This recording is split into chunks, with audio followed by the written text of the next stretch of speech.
بچه‌ها دیگه واسه خرید از سایت‌ها و پلتفرم‌های خارجی هیچ نیازی نیست منت فروشگاه رو بکشید و پورسانت بیشتری بدین. خودتون از این به بعد با ارزهای دیجیتال میتونید به طور مستقیم گیفت کارت و یا از هر پلتفرم و سایتی که میخواید هر محصول دیجیتالی که میخواین رو تهیه کنید.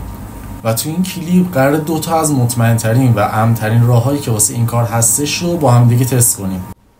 خب بچه‌ها تو این مرحله وارد سایت گوگل میشیم و عبارت کوینز بی رو سرچ میکنیم.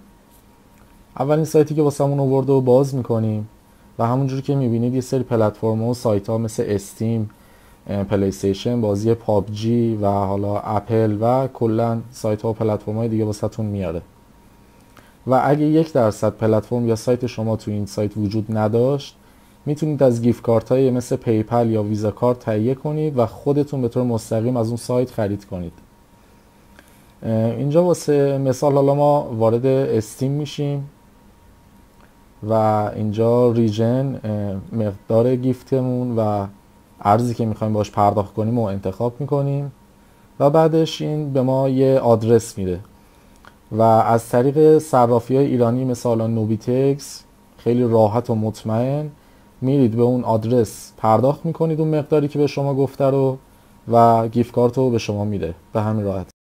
خب بچه‌ها روش بعدی از طریق برنامه تونکیپر هستش که همون کیف پول دیجیتالی تلگرام هم هستش که خیلی همون سر داستان همستر و فلان و اینا باش سر کار داشتیم. اینجا میایم وارد برنامه تونکیپر میشیم.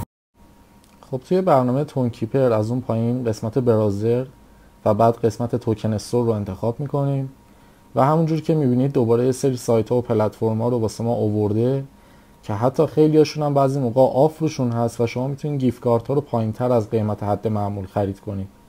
واسه خریدن فقط کافیه که ولت تونکیپرتون رو با همون صرافی هایی مثل نوبیتکس شارژ بکنین و گیفت کارتی که میخواین رو به راحتی خرید کنین.